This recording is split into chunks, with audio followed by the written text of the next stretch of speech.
Hot Springs Village Inside Out is a closer look at the greatness of Hot Springs Village, Arkansas and the surrounding areas.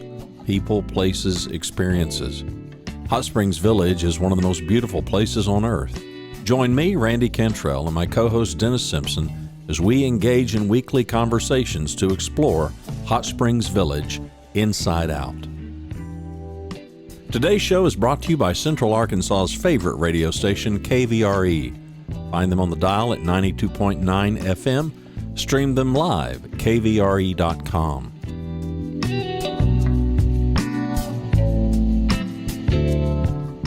RE/MAX of Hot Springs Village. The award-winning RE/MAX of Hot Springs Village is the largest real estate office inside the village with over 30 full-time agents and support staff. Visit them to learn more about this beautiful place to solve your real estate needs. Call them today at 1-800-364-9007. Find them online at explorehsv.com. They are RE/MAX of Hot Springs Village at 1-800-364-9007 or online at explorehsv.com. Ike Eisenhower State Farm. Ike and his award-winning team have been serving the insurance needs of folks all around Hot Springs Village since 1998. Ike has qualified for State Farm's President's Club, Chairman's Circle, and Hot Springs Village Insurance Agent of the Year. Call Ike Eisenhower State Farm today at 501-984-4100. That's 501-984-4100. Find them online at ikeeisenhower.net. Call them today for all your insurance needs because, like a good neighbor, Ike Eisenhower State Farm is there. Again with Mr. Todd Knowles. Todd, how you doing today, buddy? Doing good. How you doing, Dennis? Quite well indeed, my friend. I think I'm doing better than some of our sun's out today. Well, today. Yeah. But I think I'm doing better than some of our pine trees. Oh, I know you are. You got a lot better color than a bunch of them do. Yeah, well, thank you. I'm glad to hear that. Well, you know, Todd, we had talked about the Ips beetle before, and on the east end, right as you're coming in the gate, we had some guys clear some of that area. And let's discuss Ips beetles real quick. That they're not very good at flying, so they've got to go kind of tree to tree. But if your trees are too close together and they're stressed, then they can get this IPS beetle attack. Is that right? That's right. And they travel by the wind, actually. The wind blows them from one tree to another. And, you got to have your proper spacing between your trees. We've got a problem with them right now down off of the Initiador. There's another section that I'm sure that it spread from down around DeSoto to Initiador. And then this picture you're showing here is going down to the Cooper Nature Conservatory off of Rocoso. We've got several acres down there that when you go down in there, it's just, they're just brown. They're brown.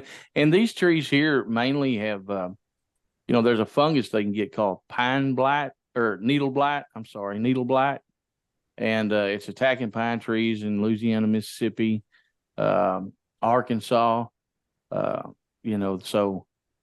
it's a type of a fungus. It weakens the trees very much so. And then an Ips beetle is attracted to it. They're not going to attack a healthy tree. Mm-hmm. That's why you say when we talk about an area being overstocked, if they're not reaching the proper sunlight, then it's just like they're being choked out. So they're being weakened, and that's when the beetles attack.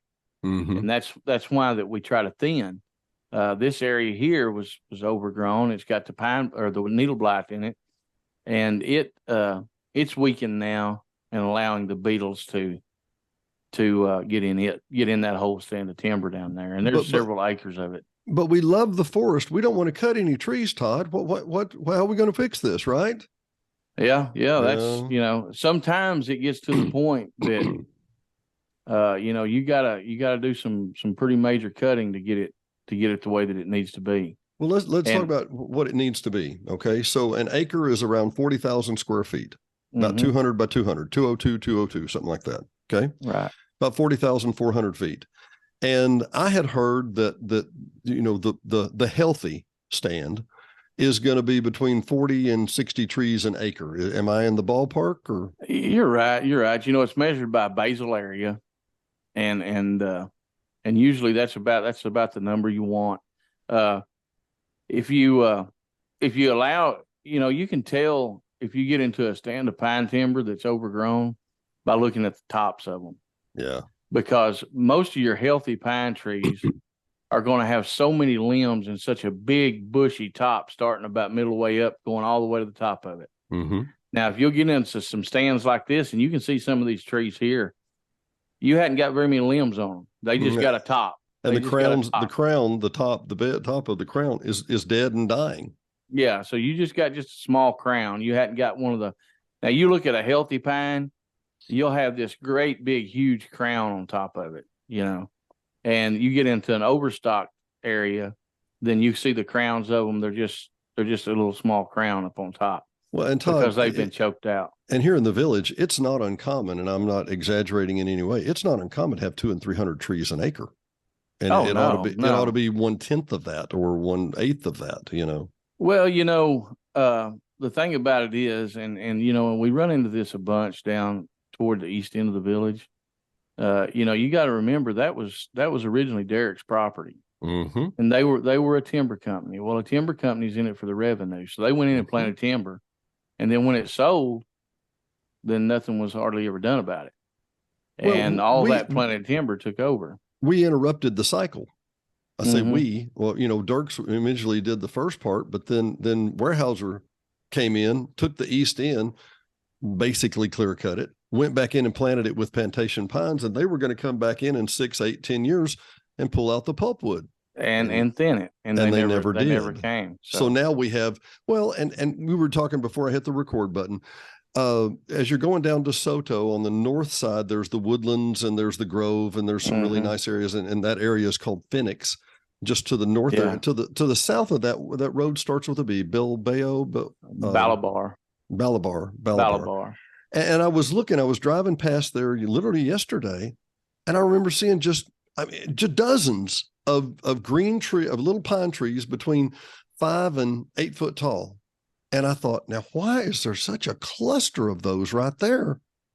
I thought, nobody planted them, right?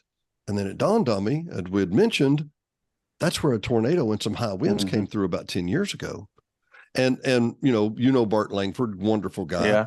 And he makes a point. The crowns of these trees, why are the crowns of these trees so big on a healthy tree? Because it's trying to get all the sunshine and nutrients it can.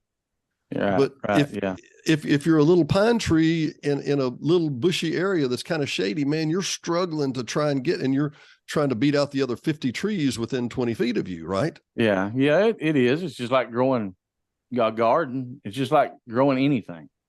It has to have sunlight to prosper. And people say, well, you're just doing all this for revenue. You're doing all this for that. No, we're not doing it just for the revenue. We're doing it to maintain a healthy forest because we want it to be successful, and we don't want you to drive our forest and see a bunch of dead trees everywhere. Mm-hmm. And that's, if something's not done, then, before long, if they can get out of control. Oh, these boys are going to be on the ground pretty soon, one way or the other, whether we do something or not. Oh, yeah. And it's tragic that this is in the nature reserve. This is in an area where we set aside and for those of you that don't know, the wonderful folks at Cooper, Mr. John and Mildred, donated this land. The family donated this land to the village and actually gave it to the Nature Conservancy, and we oversee it. Is that correct, Todd?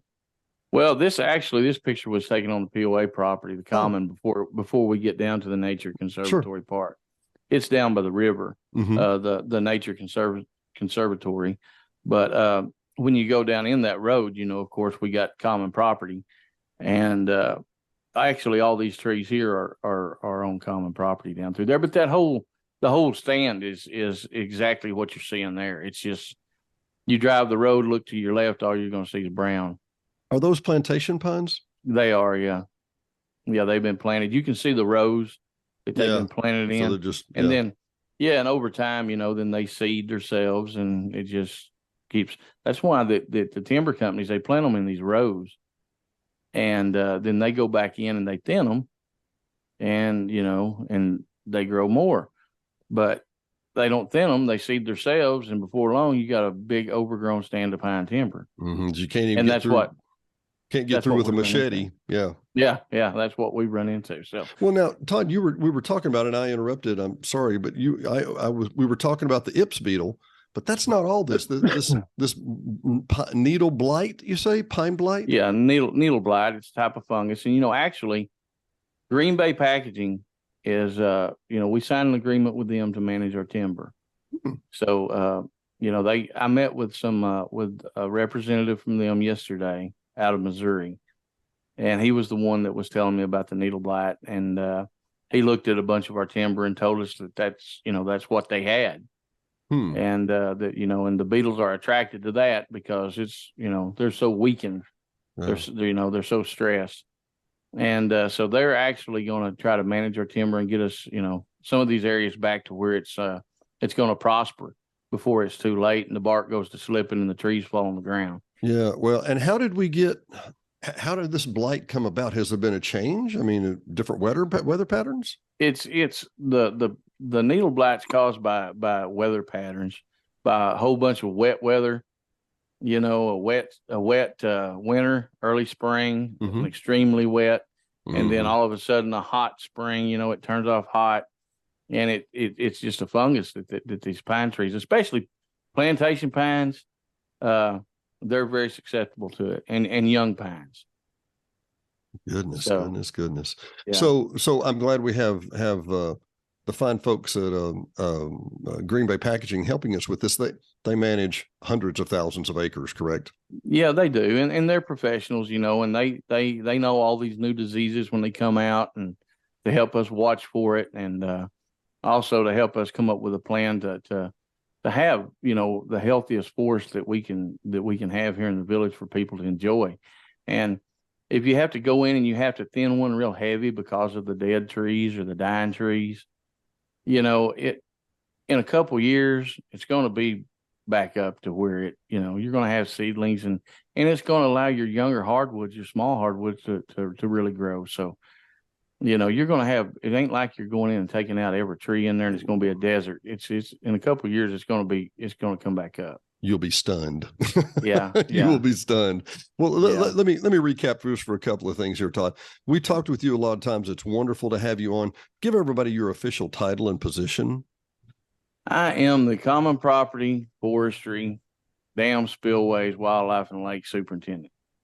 And what people don't understand is that common property is, I'm guessing, hundreds, if not 1,000 acres. Oh yeah, quite a bit of it. There's a lot of it. I don't know the exact number, but there's a lot of it. You ain't running low anytime soon. Oh no, I'm not running out of anything to do by no means. So, well, the reason I bring that up is because one of the last shows that we had you on, we were talking about the landslide over on Lake Lago, and, right, and I went by. Yeah, I took some video of that. Oh my Lord, it looks like an engineering structure that you had to do to stay. It looked like something the Corps of Engineers did, and you know what I mean by that, right? Yeah. Well, the reason I bring that up is because since that show, I bet we've had 20 inches or more rain. It's just keeps going. What's going on? It's just been, it's been one of those crazy years. I heard somebody say we were like 40 inches over. Oh, yeah. But the good thing about it, we had the flooding here, I don't know, a week or 2 weeks ago, I guess, or 3. Mm-hmm. The landslide that we repaired, it held. So, so that's good. We must have done it right. I figure that device would have endured the last coming. I'm telling you. Yeah. Well, I told Ken Unger after we completed it, and I sent him a picture. And I told him, I said, Ken, if this falls now, I don't want to be anywhere in Hot Springs Village. Because it'll be the last thing that falls in a lot of places. Yeah, so, but I mean, we've had other landslides. We've had some of the roads have been undercut.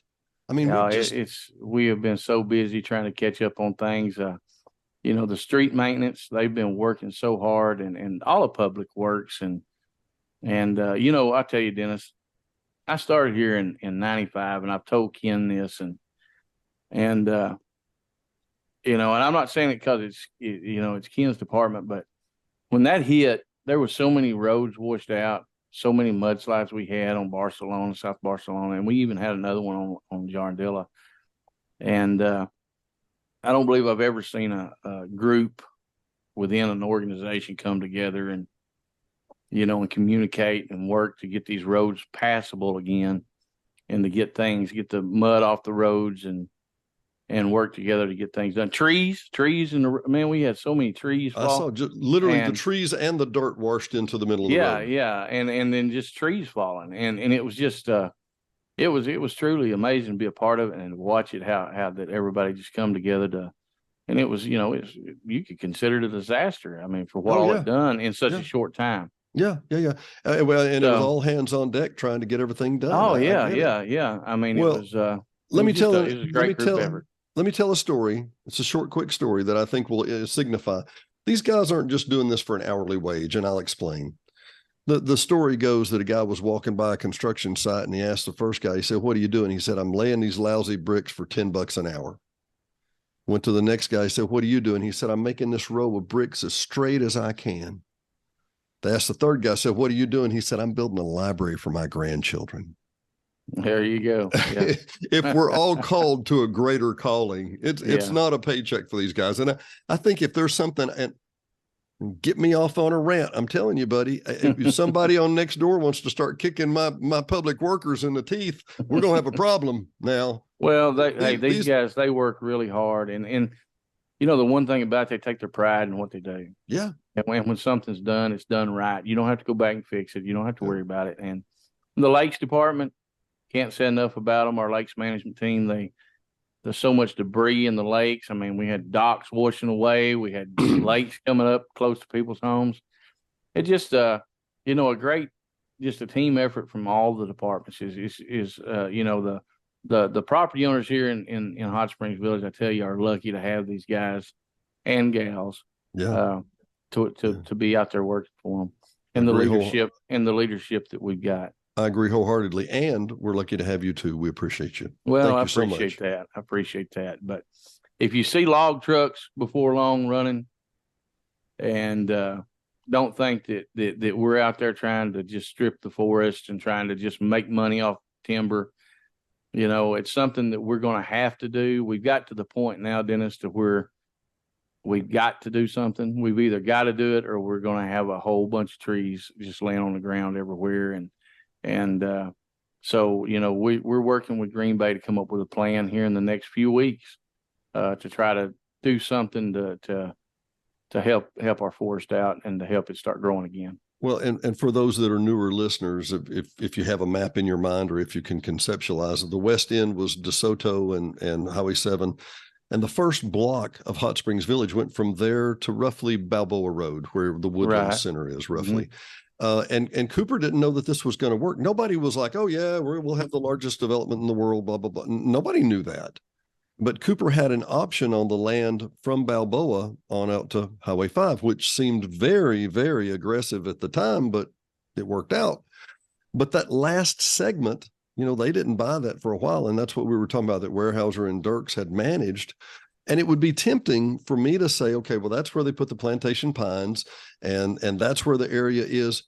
Todd, I've seen this blight here in the middle of the western end, which is historic, which frankly, in my opinion, is much more balanced. We've got gums breaking. You know, if you've got a stand of tight pine trees, you're waiting for an Ips beetle. But if you've got oaks and gums and, you know, hickories all mixed in there, it's a little better, but it's still here too, isn't it? It is. And, you know, just because you got hardwood doesn't mean that everything's safe. You know, you got root rots, you got, you know, you got a whole bunch of different diseases that can, you know, you got heart rot, so many other things that can happen with hardwoods. If you see a hardwood tree and you see these little flat mushrooms go to growing out the side of them, then that means they've got heart rot. Now, root rot at the bottom of the tree, if you got a hardwood, it'll get real black, kind of runny looking. Mm-hmm. It'll actually have an odor to it. And that's how you can tell if one's got root rot. So you got any trees like that on your property, then yeah, they probably need to come down. They may look healthy, but if you see those mushrooms go to popping out, you can bet it, if it's a hardwood, it's fixing to die. And the same thing on your root. Well, Jeff had just literally around the corner here on Sierra. Jeff had a tree, basketball size, and it looked like it all had good foundation and whatever. Got up one morning doing these high winds, and that tree's leaning on over on a couple of others, and that's the only thing kept it from hitting his house. And they went and looked, and there's this big root ball. I say root ball. Todd, it wasn't a foot deep. Yeah, but it was all black underneath there, and it had that root rot in it you were talking about. Yeah, and you know, and actually it'll have some sort of an odor, a foul odor. But you know, if you see that, you know, yeah, they probably need to come out. So, but our pine trees is really the ones that's in distress right now. Yeah, especially down toward the east end. They're just you know, they're in bad need of some help, and we're going to give them that. We'll have it to where it's healthy for us. Well, Todd, and we haven't discussed this, and I know this may be a shot, just straight question, but you know, Brandon bought a lot of the land just outside the East Gate, making a great development there, and we love him. We appreciate all the money and time and effort he's putting in to make this a better place. There's some Ips beetles on his side of the street. There was, yeah, there still is. Yeah. What I mean, how do you work with private landowners as opposed to common properties, right? Well, you know, that's something that we've actually started talking about a little bit. If we've got a bunch of diseased trees on a private property, you know, we'll go in and take them out if they'll give us permission. Yeah. Written permission. We'll go in and take them out. Or they can take them out, just whichever. But I mean, it doesn't do a whole lot of good if you've got a bunch of common property surrounding a 2 or 3 lots that's just loaded with these beetles. Mm-hmm. You know, you can thin your common out, but those beetles are still there, and they're going to spread to somewhere. So, I agree wholeheartely. So, the beetles don't care or know whose land they're on, nor do they care. No, they're looking for some pine to munch on for their next victim. Yeah, well, hey, the woodpeckers love them. Do they really? Yeah. So if we need more woodpeckers. I tell you what, I took out we've got a property over on Sergio, on Ponce Golf Course, and we were cutting some smaller trees, just trying to get the lot cleared up a little. And I bet I cut it. Well, we cut one that was probably you and I could have reached around it, but I couldn't have. I mean, it's a big old tree. And they said, "Why are you cutting that tree, Dennis?" And I said, "Do you see the limbs here that are falling? The limbs just don't naturally fall off healthy trees like this." And all around it, there was that little sawdust from those stinking beetles, the little piles of puff. And they're like, "You sure you're taking down that tree?" I said, "There's no question I'm taking down this tree. I don't want the rest of them to look like this." You'll see that sawdust around the base of them when them beetles really hit it. I mean, there were piles of it bigger than my hand, just all the way around. It must have been 6 to 8 piles. Yeah, but actually, Dennis, you get a great big tree anymore, a mill won't even take it. I had heard that. Somebody had told me that other day, and you said, "Boy, look at this huge tree. Isn't that great?" It's too hard for the big mill to handle, isn't it? They won't even take it, simply because, now this is the story I got from the mill, is it takes them longer to cut it because it's such, most of them are loblolly pines. They've got a tighter grain, which makes your number one lumber, your top lumber, because the grains are so tight. Sure. But nobody's buying that anymore. Lumber prices are up. They're just buying lumber. They just want lumber. So the mills are trying to get out as much as they can. It takes a lot longer to saw one of them up because it's much harder wood than a softer, smaller one, and they're in for production, and they want them that they can just spin in and out just as quick as they can. Mm-hmm. And it's basically kind of the commoditization of the tree. We want trees bigger than this, but not bigger than this, and this size and this size. That's what goes through our factory best, our plant best. So everything else is not of interest to us. Which is odd. Anything from a foot to 28 inches. Really? Is what they're taking. You get anything over 28 inches, you can hardly get rid of it. Okay, Todd, we're into it, and I promise there are people. There are some people that this is way over their head, but there are other people who are listening, and it's DBA, diameter at breast height. Diameter at breast height. DBH. So if I stand and that tree's this big around, it's 28 at my chest height, roughly 4.5 feet, 5 feet, something like that. That's the size that they measure it, right? Yeah. That's the size they measure, and that's what they want. Now you get them big old trees that you can't hardly reach around. Mm-hmm. Yeah. A mill won't even take them. They'll tell you to leave them on the truck. Don't even unload them. Leave them on the truck. Now used to, that's where your money was. Yeah, well, because it's loggers. It's that really, really thin grain. Makes your top quality lumber. Oh, and they're strong as iron. Oh my Lord, they're strong as iron. But the new the commercialization, the 24 inchers or the 12 inchers or 18 inchers that they're pulling out of the woods these days that were planted 20, 30 years ago. Yeah. And they're all even aged, Plantation pine, they want to grow them and cut them as quick as they can. Mm. And the mills have just, they've quit taking these big pine trees. I know that, you can come out and get somebody to look at your timber. I'm not talking about here at the village. I'm talking about, off property. Different people I know has got people, coming buying timber from them that's got lots of acres of timber. And they'll look at some of these pines and tell them, say, we won't give you nothing for that. Do they cut them or do they leave them stand and go, okay? No, they just leave them standing. They won't even cut them. Well, I've got a tree on my 21 acres over on Coronado that Mr. Cosby came by and he said, that's a seed tree. I said, what? He said, Dirks used to cut everything around it and they didn't plant anything back. They would just leave one tree that would drop a lot of seeds. And reseed. And reseed itself, just automatically reseed it. Mm-hmm. I'm like, well, that's kind of genius, but B, this is a big tree now, 20 years, 30 years later, it's a monster, 5 feet around, Mm-hmm.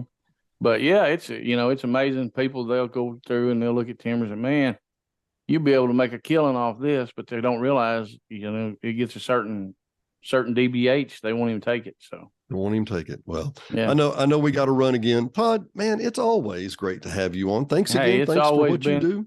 Always great to be with you, Dennis. And anytime you need anything, just give me a call. I will. If it's, let's see if it's common property or if it's lakes or if it's I'll just call Todd. I'll just call Todd. Just call me. I'll help you in way I can. I tell you what, Todd, if you don't mind, I'm going to do a shout out for you real quick. If somebody does have questions, they want to know about their trees, they want to know about their area, T Knowles, Noles at hsvpoa.org. Is that right?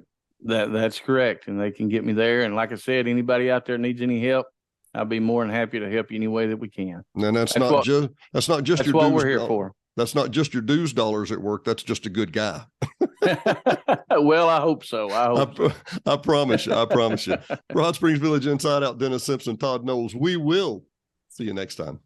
Thank you, Dennis. Thanks, Todd. Thanks for watching and listening to Hot Springs Village Inside Out, a weekly podcast starring Hot Springs Village, Arkansas. Visit the website at hotspringsvillageinsideout.com.